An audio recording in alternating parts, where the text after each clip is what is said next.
आनंद परत टिश्यू नाहीये, फक्त शांत राहा तिकडे, मला आवाज येत. प्रश्न आधी विचारू नका, आधी मला बोलू द्या. टिश्यू दे, परत तू डिस्टर्ब करशील ना. त्यांनी जर टिश्यू दिला ना तर फक्त इथे ठेव, बरोबर करतो. मी आधी हिंदीत बोलू का? कारण मी राष्ट्रीय नेता असल्यामुळे मी ऐकणारे देशात आहेत ना. तुम्ही मला डायरेक्ट नॅशनल लेवललाच नेऊन ठेवा. येस, चला.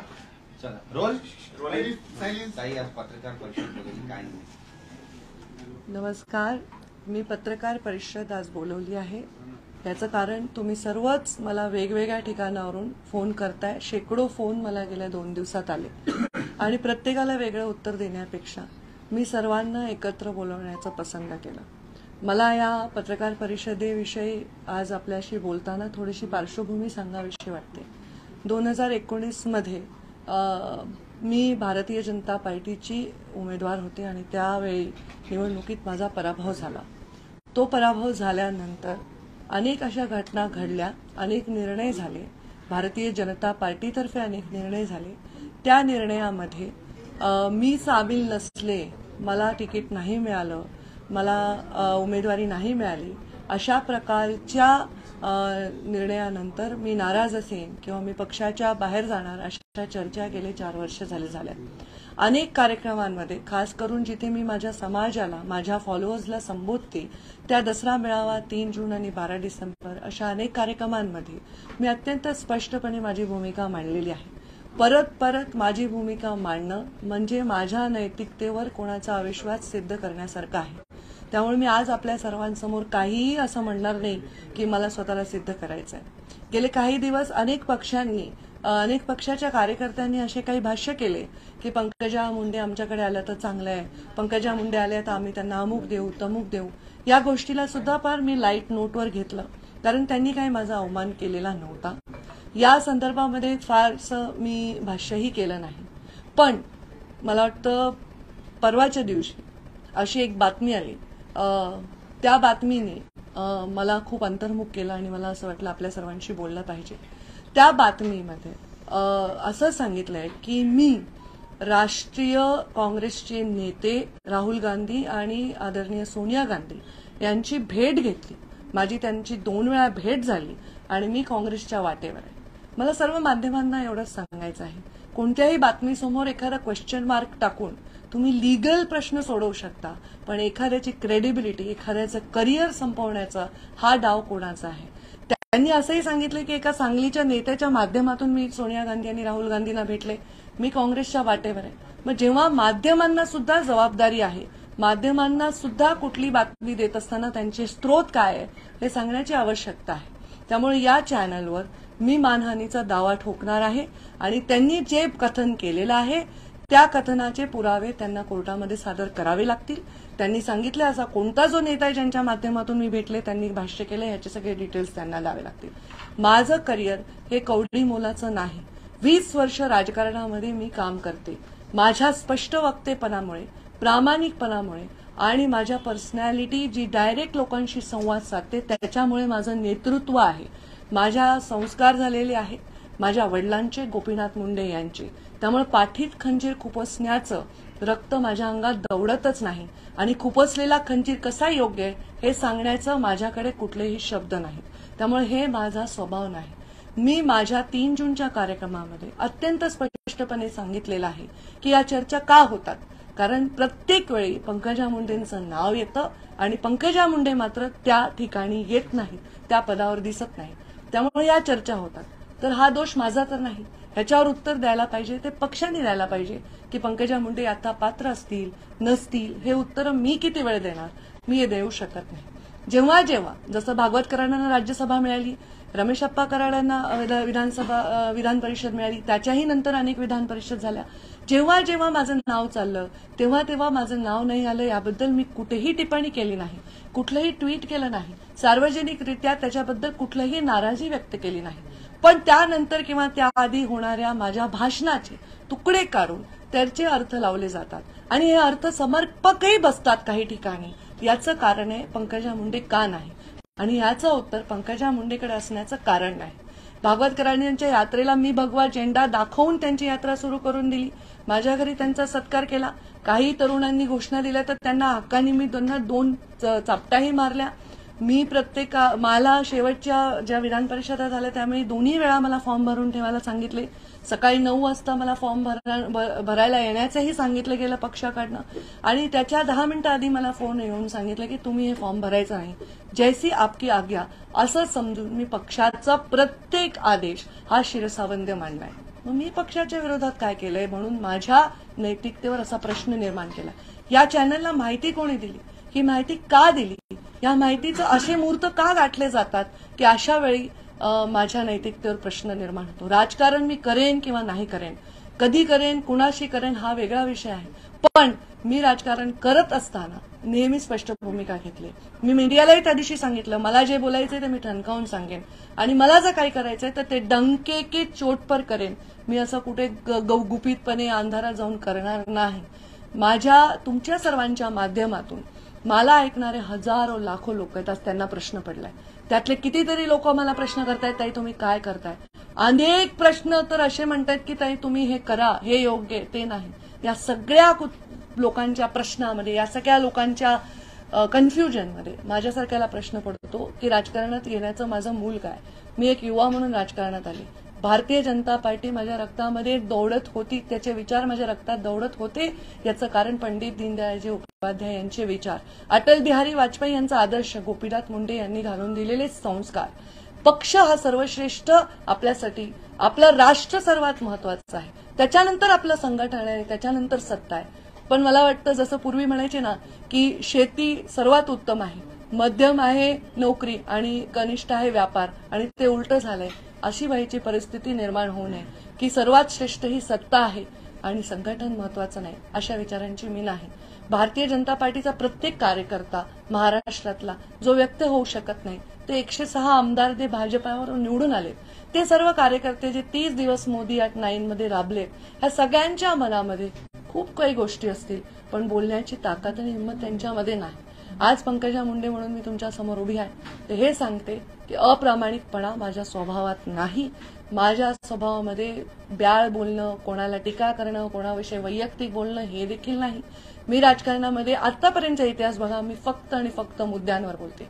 प्रधानमंत्री नरेंद्र मोदी जेव्हा देशाचे प्रधानमंत्री झाले, त्यांनी देशाच्या संसदेच्या पायरीवर डोकं ठेवलं, तेव्हा या देशाच्या नाही जगातल्या अनेक लोकांना हा विश्वास निर्माण झाला होता की एक सुंदर चारित्र्य संपन्न नेता या देशाला नव्हे जगाला लाभलेला आहे, आणि त्या नेत्यांनी तसेच नेते घडवावे, तशाच नेत्यांच्या पाठीशी उभं राहावं अशी अपेक्षा अनेक तरुणांच्या निर्माण झाली. अनेक लोक ब्युरोक्रेसी सोडून राजकारणात आले, अनेक लोक उद्योग जगतातले राजकारणात आले. राजकारणामध्ये भ्रष्टाचार मुक्त राजकारणाचा नारा प्रधानमंत्री नरेंद्र मोदींनी दिला. खातो नथी खावानो देतो नथी ह्या वाक्यांनी माझ्यासारखा तरुण प्रभावित झाला आणि त्याच्या जीवावर मी राजकारणात आले.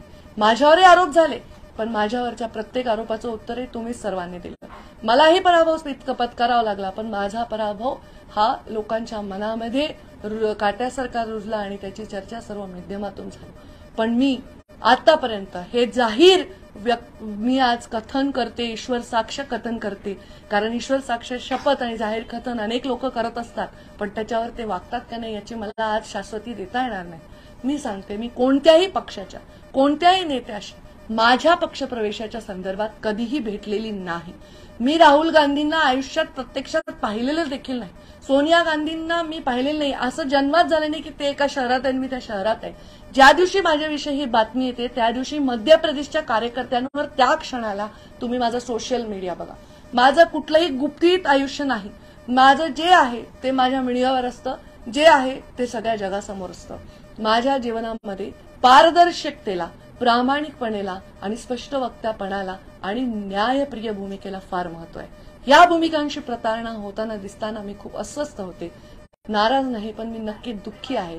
आणि म्हणून आपल्या सर्वांना सांगते की या दुःखाचं मला माहित नाही मूळ काय. आज सगळेच राजकारणामध्ये वेगवेगळे प्रयोग आपण बघतोय. कधीच नाही, जसं कोविड आपण कधीच पाहिला नव्हता, तसंच हे प्रयोग आपण कधीच पाहिले नव्हते.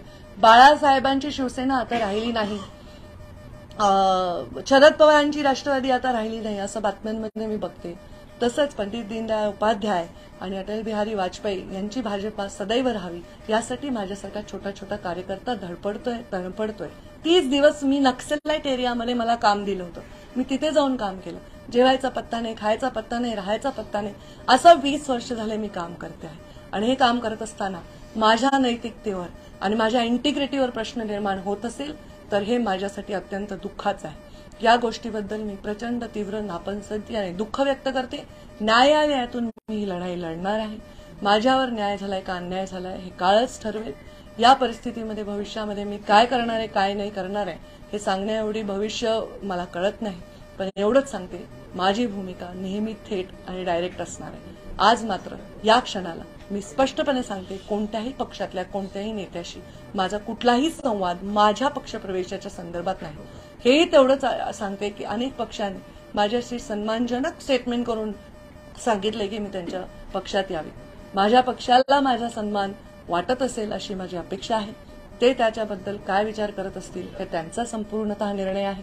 पण माझा प्रवास हा आतापर्यंत पूर्णपणे स्पष्ट आणि पारदर्शक राहिलेला आहे. लपून छपून काम करणं हे माझं नाही. आणि आता या जगाला लपून छपून काम करणाऱ्याचा कंटाळा आलाय. सर्व गोष्टी कोणाची सत्ता आहे, कोणाला कोणतं मंत्रीपद आहे, हे आम्हाला हवे, ते आम्हाला हवे, हे उलटून टाकलं, तो पक्ष संपला, हा पक्ष संपला, याच्यावर सीमित आहे. लोकांचं काय? असा उद्योग, असा तरुण आहे जो वकील आहे, जो डॉक्टर आहे, जो स्टार्टअप नवीन काढू इच्छितो, असा एक मुलगा आहे जो शिकू इच्छितो, यांचं काय? संस्था चालकांविषयी कोण बोलणार आहे? या महिलांच्या अत्याचाराविषयी काय बोलणार? कुठे आहे? एका मुलाने ड्रग घेतलेला पकडला ह्याच्यावर चर्चा होते कारण तो एका मोठ्या सुपरस्टारचा मुलगा असतो. पण या देशामध्ये एवढा इझिली ड्रग मिळतं हे फेल्युअर कोणाचं आहे? एखाद्या मुलीवर जेव्हा अत्याचार होतो तिला कोणत्या जातीच्या माणसाने अत्याचार केला ह्याच्यावर चर्चा होते, पण त्या मुलीवर अत्याचार होतो हे फेल्युअर नाही का? एखादी माहिती एखाद्या घटनेविषयी एखाद्या समाजातल्या जबाबदार व्यक्तीकडे आहे आणि तो म्हणतो मी अजून देतो, थोड्या थोड्या टप्प्याने देतो, हा जनतेचा वरचा अधिकार भंग नाही का? एखाद्या पदावर विराजमान माणसाकडे जर एखादी माहिती असेल तर ती माहिती लपवून ठेवून त्याचा राजकीय उपयोग करण्यापेक्षा त्या माहितीचा न्यायाने उपयोग केला पाहिजे आणि शिक्षा दिली पाहिजे, अशी भूमिका माझी आहे. या सगळ्या भूमिकेला प्रतारणा करणाऱ्या भूमिका माझ्या आजूबाजूला असल्यामुळे मी प्रचंड कन्फ्यूज आहे. मी 20 वर्षामध्ये सुट्टी घेतलेली नाही. मला 1-2 महिन्याच्या सुट्टीची आवश्यकता आहे. मला अंतर्मुख होण्याची आवश्यकता आहे. मला विचार करण्याची आवश्यकता आहे. मी आमदार झाल्यावर माझा पहिला इंटरव्ह्यू सुधीर गाडगिळांनी घेतला होता.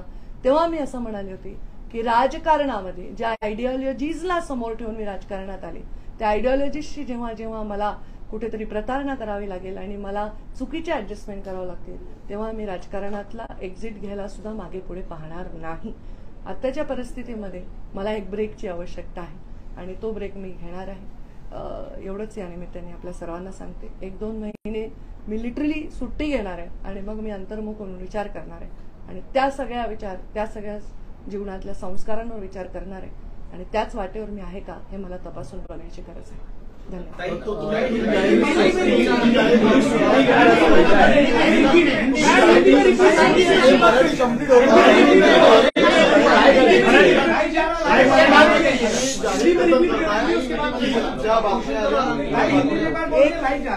एक बात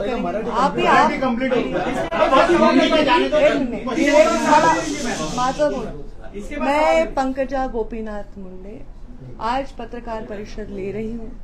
इसका कारण 2019 में जब से मैं चुनाव में पराभूत हुई हूँ अनेक चर्चाओं का सामना मैंने किया है. अनेकों बार भारतीय जनता पार्टी ने निर्णय लिए हैं. अनेकों राज्यसभा का जब सीट आया तब मेरा नाम चलता था. विधान परिषद का सीट आया जब चुनाव आया मेरा नाम चलता था.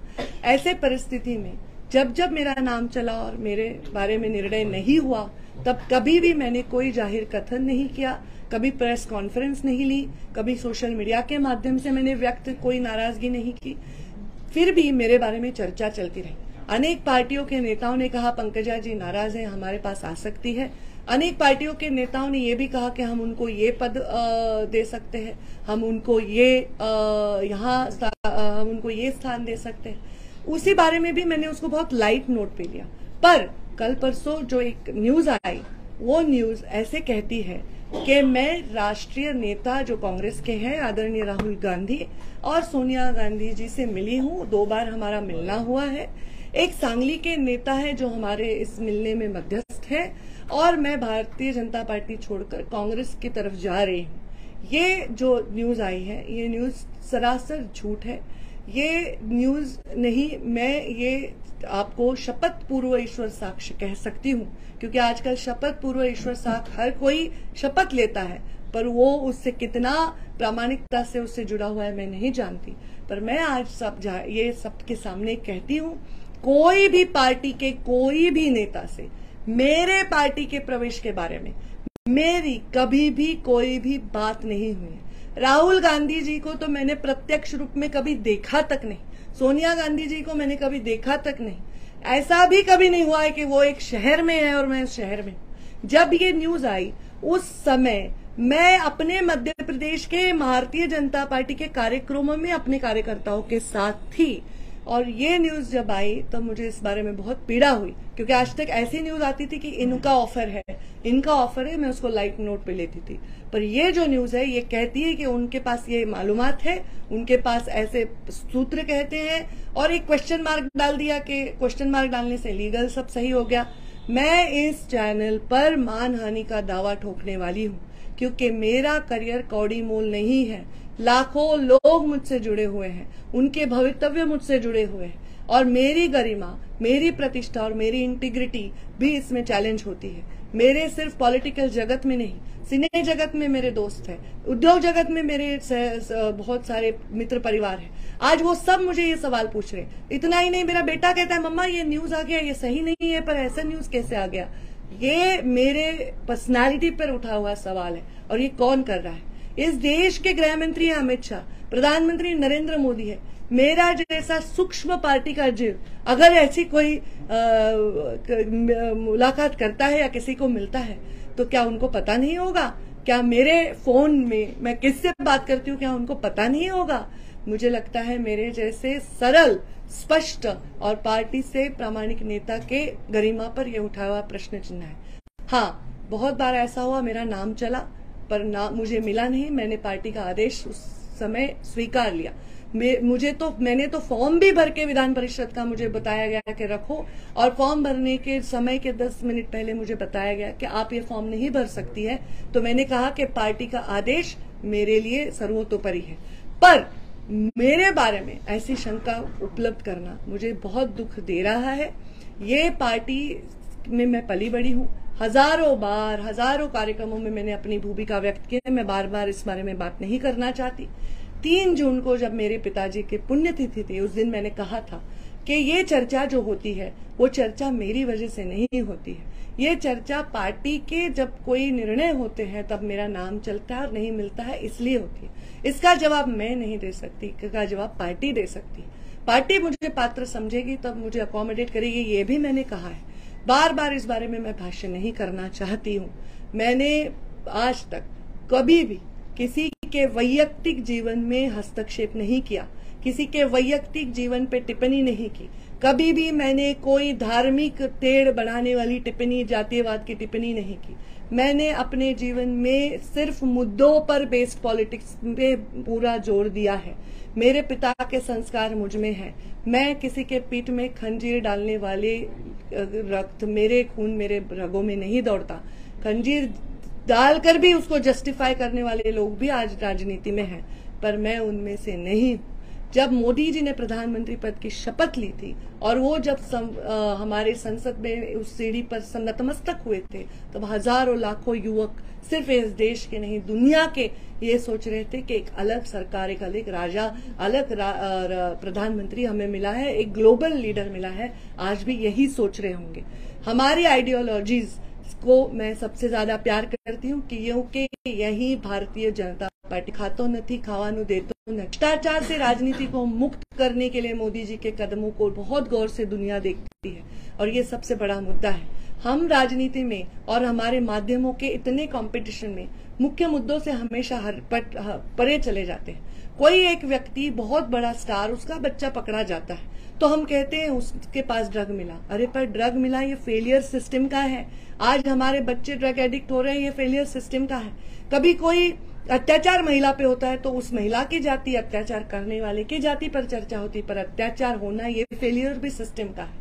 कोई इन्फॉर्मेशन कोई बड़ा व्यक्ति अपने पास रखता है और बोलता है मैं किश्तों में दूंगा, तो ये भी जनता के अधिकारों के ऊपर एक उसका खंडन करने जैसी बात हुई।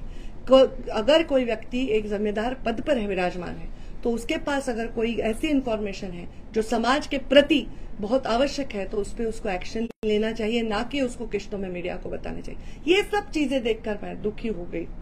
आज मैं रोज न्यूज देखती हूँ, बाला साहब ठाकरे की शिवसेना नहीं रही, शरद पवार की राष्ट्रवादी नहीं रही। मैं सोचती हूँ कल लोगों को ये कहने पर मजबूर ना करना ये हमारा काम है कि पंडित दीनदयाल जी उपाध्याय और अटल जी की भाजपा नहीं रही, ये हमारा कर्तव्य है। मैं उस भाजपा की सदस्य थी, उस भाजपा की सदस्य हूँ और उस संस्कारों में पली बड़ी हूँ। मेरे साथ जो हुआ वो बहुत ही मुझे दुख देता है, वेदना देता है। जब भी मुझे कुछ करना है मैं डंके के चोट पर करती हूँ। लाखों लोग मेरे से जुड़े हुए हैं, हजारों लोग मुझ पर आज देख रहे हैं इसको। मैं सबसे यही कहूंगी कि मेरे प्रवास में आपने मुझे साथ दिया, उसके लिए आभार। और आप हमेशा मुझे साथ तभी दे जब मैं सच्चाई और मैं गरिमा के साथ काम करूं। जब मैंने पहला इंटरव्यू विधायक के तौर पर दिया था तब मैंने ये कहा था कि जब मुझे अपने आइडियोलॉजी से और मेरे खुद के संस्कारों से प्रताड़ना करनी पड़े तो राजनीति से भी एग्जिट लेने से मैं नहीं चूकूंगी। मैं बहुत थक गई हूँ 2019 से लेकर आज तक की चर्चाओं से।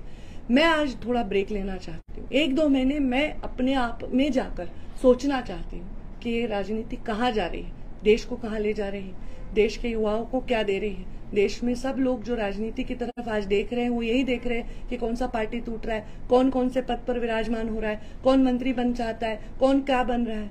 पर जनता को क्या हो रहा है, जनता के साथ क्या हो रहा है, इस बारे में सोचने की भी जरूरत है। उस बारे में अंतर्मुख होकर मैं सोचने वाली हूँ। और फिर इसे इसलिए बोल रही हूँ 2 महीने छुट्टी कि कृपा करके कोई माइक लेके मेरे सामने ना आए, कृपा करके कोई पूछे नहीं इसने आपके बारे में ये कहा, उसने आपके बारे में जो कोई मेरे बारे में कुछ कहे उसके बारे में टिप्पणी करना मेरा काम नहीं है। और जो मुझे करना है वो मैं करूंगी और वो सिर्फ आइडियोलॉजी बेस्ड रहेगा। आज मुझे सच में एक ब्रेक की आवश्यकता है और मैं वो ब्रेक लेकर आज की राजनीति के बारे में बहुत मंथन करना चाहते हैं। तुम्ही हताश कुठे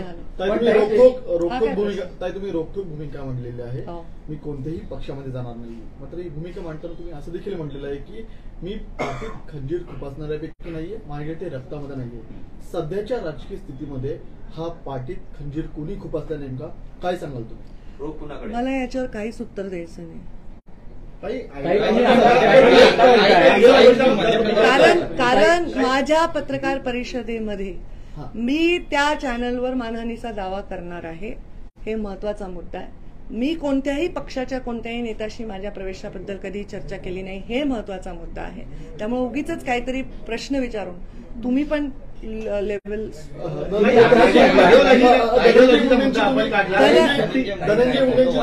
तुमचा प्रश्न मला कळला, तुमचा काय प्रश्न, मी दोन्हीचं उत्तर आयडियोलॉजी बद्दल आपण बोललात।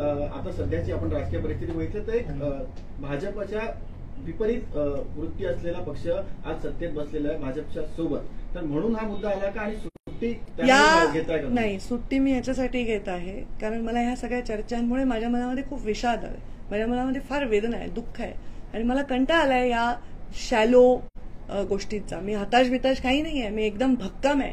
माझा कार्यकर्ता प्रतीक्षा करतो माझ्या प्रत्येक भाषणाची, माझ्या निर्णयाची। मी अजिबात हताश नाही। मी तुमच्यापासून ब्रेक घेते, माझ्या समाजसेवेपासून ब्रेक घेत नाहीये, माझ्या लोकांपासून गैरसमज करू नका, असल्या बातम्या लावू नका। मी ब्रेक ह्याच्यासाठी घेते की मी या सगळ्या गोष्टींवर टिप्पणी करण्यापासून मला परावृत्त व्हायचंय आणि म्हणून आता या जे तुम्ही मला प्रश्न विचारला ह्याचं उत्तर मी देऊ शकत नाही, ह्याचं उत्तर भारतीय जनता पार्टीचे प्रवक्ते प्रदेशाचे अध्यक्ष देतील। मी मध्य प्रदेशची प्रभारी आहे, मध्य प्रदेशच्या निवडणुकीबद्दल काही बोलायचं असेल तर मी उत्तर देईन।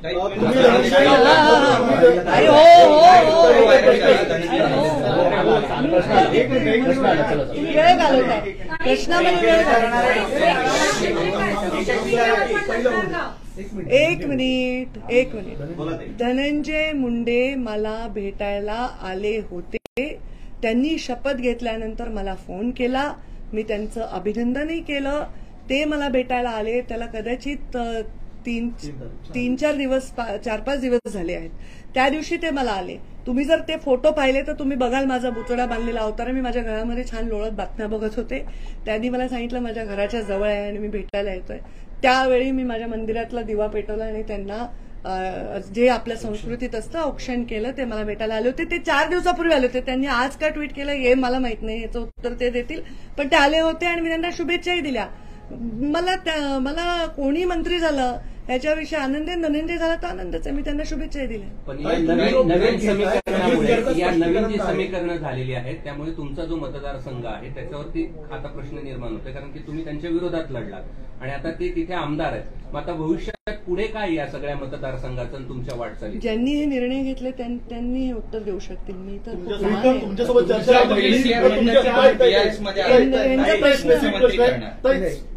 स्पेसिफिक प्रश्न तुमच्यासोबत काही चर्चा झाली होती का? तुम्हाला विश्वासात घेण्यात आलं हे पहा, आता मी सांगते ह्याचं उत्तर मी देऊ शकत नाही. पक्षामध्ये एक हायरार्की आहे, पक्षामध्ये एक व्यवस्थित मांडणी आहे, ते लोक त्याचं उत्तर देऊ शकतील. मी त्याचं उत्तर देऊ शकणार नाही. मी तुमचे उत्तर देते, फक्त तुम्ही ओरडून शिळा विषय. ब्रेक घेता असं सांगितलंय, पण नेमका तुम्ही सांगता ब्रेक म्हणजे मी सुट्टी घेणार आहे. मी हो ऑफकोर्स सामाजिक काम माझं चालू आहे, ज्या भूमिकेत माझं चालू आहे. आता मी हे सांगते की मी एक छान निवांत सुट्टी घेणार आहे. माझ्या मुलाला घेऊन मी कुठेतरी सुट्टीवर जाणार आहे. सोशल मीडियामध्ये मी आहेच आहे. काय तुम्हाला काय अपेक्षा आहे की जाऊ दे का आता? मी एक ब्रेक ह्याच्यासाठी घेते की मला या सगळ्या राजकारणातनं ब्रेक हवाय. तुम्ही माझा विचार करा ना. शपथविधी कोणाचा होतो? शिवसेनेचा आणि भाजपचा पंकजा मुंडेची चर्चा, राष्ट्रवादी आणि भाजपचा पंकजा मुंडेची चर्चा, कोणाचं नाव चालतं पंकजा मुंडेची चर्चा. अरे पण ही चर्चा मी घडवून आणली का? मी कधी मीडियाला तुमच्यापैकी कोणाला आहे मी आयुष्यात कधी फोन केला? तुमच्यापैकी कोणाला मी बातम्या लावायला सांगितल्या? तुमच्या कधी एडिटरला मी कधी कोणाला फोन लावून सांगितलं हे लावा ते लावा? माझे अनेक लोकांची मैत्रीपूर्ण संबंध आहेत, अनेक लोकांची माझे अगदी भावासारखे माझे नाते आहेत, पण मी त्यांनाही कधी राजकारणात सांगितलं नाही की ही बातमी लावा, असं करा. मग मी एखाद्या सभेत भाषण करते, त्याचा तुकडा होतो आणि तो लावून माझी गरिमा खराब होते. मला हे अजिबात अस्वस्थ करणार आहे. माझा संबंध राजकारणाच्या पलीकडे जाऊन अनेकांशी आहे, अनेक उद्योजकांशी आहेत, अनेक सिने क्षेत्रात एंटरटेनमेंटच्या क्षेत्रात संबंध आहे. ते सर्वजण मला प्रश्न विचारतात आणि अशा प्रकारच्या शॅलो पत्रकारितेचा निषेध मला करावा वाटतो. त्याच्यात काही सगळे समावेश नाही आहेत, पण ज्यांनी हे केले त्यांच्याविषयी मी मानहानीचा दावा टोकणार. हे आज तुमच्यासाठी महत्त्वाचं. Last question. 10 मिनिटांपूर्वी मला तुम्हाला सांगण्यात आलं की तुम्ही फॉर्म भरलेला मागे घ्यावा. तुम्हाला तशा प्रकारची उमेदवारी विधान परिषद देण्यात आलेली होती. नेमका कुणाचा निर्णय होता आणि नेहमी तुमचं नाव चर्चेत होतं, मात्र माझ्या म्हणणं मी जे बोलले ते परत एकदा मी रिपीट करते की माझा स्वभाव तुमच्या लक्षात आला आहे की मला जेव्हा एखाद्या पक्षाने आदेश दिला मी तो स्वीकारला. त्याच्यावर मी प्रश्न नाही विचारला की का, याचं उत्तरही माझ्याकडे नाही. धन्यवाद. 3 सवाल, थोड़ा अच्छा सवाल पूछो. आपने कहा कि विधान परिषद में आपको नामांकन भरने के लिए कहा गया और 10 मिनट पहले आपसे कहा गया कि आप अपना नामांकन मत भरिए. कौन नेता था जिसने आपको ये कहा और फिर अचानक कैसे डिसीजन? कोई नेता ऐसा नहीं होता. हमारे यहाँ एक व्यवस्था होती है. ऐसे फोन करने के लिए एक अलग व्यवस्था होती है और निर्णय करने के लिए अलग व्यवस्था होती है. उसके बारे में इतना डिटेल का आवश्यकता नहीं. मुद्दा क्या है कि मैंने कभी इस बारे में कोई भी टिप्पणी, टीका या कोई दुख और नाराजगी कभी व्यक्त नहीं की है. मैंने हमेशा वो किया है जो बताया गया है. तो ये मेरे बारे में क्यों ऐसे सवाल? आपने ये कहा कि 9 साल पीएम के हो चुके हैं और सबने अच्छी तरीके से मनाया भी. आपने वहाँ पे सवाल भी उठाया कि अगर ड्रग्स पकड़ा जाए तो सिस्टम को पहले महिला के साथ अत्याचार. क्या आपको लगता नहीं कि आपकी सरकार 9 साल से इन सब चीजों पे प्रॉपर ढंग से काम नहीं कर पाई? मैं ये कह रही हूँ कि हम मुद्दों की चर्चा न करते हुए हम उसके इर्द गिर्द विवादों की चर्चा करते हैं.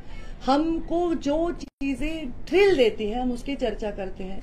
ये बहुत भयंकर विषय है. हम उस बात की नहीं चर्चा करते जो इस देश के और इस सिस्टम को हानि पहुंचा रहा है. ये मेरा कहना है. एक शेवटचा प्रश्न. राजनीति से संन्यास ले रही हैं आप, 1 महीने 2 महीने संन्यास ब्रेक शब्द जो मैंने ले बोला रही भी नहीं हैं, भैया, मैं 42 साल की ब्रेक जो हूँ। आप ले रही हैं, क्या राजनीति से ले रही हैं ब्रेक? मैं छुट्टी ले रही हूँ। छुट्टी का क्या मतलब है? ब्रेक ले रही हूँ। पार्टी के मैडम, मैडम इस वक्त ले रही है जब महाराष्ट्र की चुनाव आने वाले हैं वहाँ पे, महाराष्ट्र की राजनीति एकदम लड़ाई हुई, आप ऐसे में ले रही हैं लोकसभेसाठी मैं मध्य प्रदेश की सह प्रभारी हूँ और मैं मध्य प्रदेश में हमारे शिवराज जी इतना अच्छा काम कर रहे हैं, इतने लोकप्रिय, इतना सरल नेता है, तो वो इतने बड़े मेरा योगदान जो है मैंने अभी तक किया है, जिंदगी में करती रहूंगी। मैं बोल रही हूँ, मैं अभी ऐसे भी अभी बारिश का सीजन है, कुछ नहीं काम चल रहा है, मैं छुट्टी लेना चाहती हूँ। जर पक्षाने जबाबदारी दिली आणि तुम्हाला सांगितलं की आता तुम्ही 2 महिन्याचा ब्रेक घेऊ नका, तुम्ही घेणार नाही का? लोकसभा निवडणूक मला लढवण्यासाठी प्रश्न तर कळला पाहिजे ना. जर तुमच्या पक्षाने तुम्हाला लोकसभा निवडणूक लढवण्यासाठी सांगितलं, पक्षाने जिम्मेदारी दिली लोकसभा निवडणूक लढवण्याची, तर तुम्ही लढवणार का? आणि तेव्हा ब्रेक संपेल का? सामने देखिए, मी ब्रेकचा आकडा सांगितलाय ना, किती सांगितलं तुम्ही? मग परत तेच विचारताल म्हणूनच सांगते. परत असं तुम्ही किमान 12वी पर्यंत शिकलेले असाल असे माझी अपेक्षा. मी वेळ काय दिला ब्रेकचा सगळे सांगा एकदा. 2 महिने सुट्टी घेतली, 20 वर्ष काम केलं. ऐसे में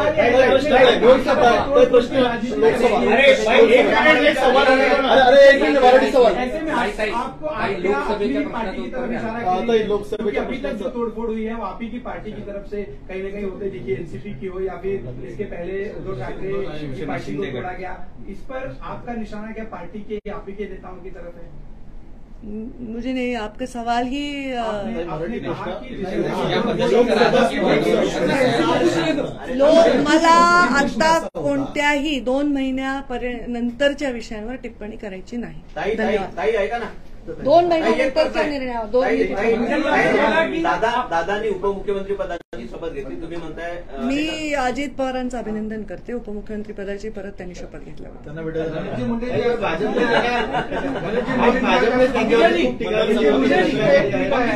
स्वतः पीएम मोदी म्हणाले अगदी काही दिवसांपूर्वी की राष्ट्रवादी काँग्रेस पक्ष भ्रष्टाचारी आहे. 70,000 कोटींचा भ्रष्टाचार त्यांनी केलेला होता. आजपर्यंत भाजपचेच नेते राष्ट्रवादीवरती नावं घेऊन टीका करत होते आणि आज ते दोघे सत्तेत बसलेले आहेत. म्हणजे अचानक असा बदल कसा काय झाला? राष्ट्रवादीवरती सडकून टीका केलेली होती. त्यावेळी एकंदरीत महायुती जमवण्याचं कामही मुंडे तुम्ही ज्यांचे नावं घेतले त्यांनी तरी उत्तर दिलं पाहिजे. ज्यांनी निर्णय घेतलाय त्यांनी तरी उत्तर दिलं पाहिजे. मी प्रवक्ताही नाही. महाराष्ट्राच्या कुठेही विषयावर मी काही उत्तर देऊ शकत नाही. मी सचिव आहे राष्ट्रीय आणि मला मध्य प्रदेशचा सहप्रभार आहे. महाराष्ट्राचे सगळे नेते जेव्हा तुम्ही प्रश्न विचारता हेच सांगतात, ताई आमच्या राष्ट्रीय नेते त्या मध्य प्रदेशच्या सहप्रभारी आहेत. तर मध्य प्रदेशची सहप्रभारी म्हणून काही प्रश्नाचे उत्तर मी देऊ शकेन. महाराष्ट्राच्या कुठल्याही विषयावर मी काही उत्तर देऊ शकणार नाही. धन्यवाद.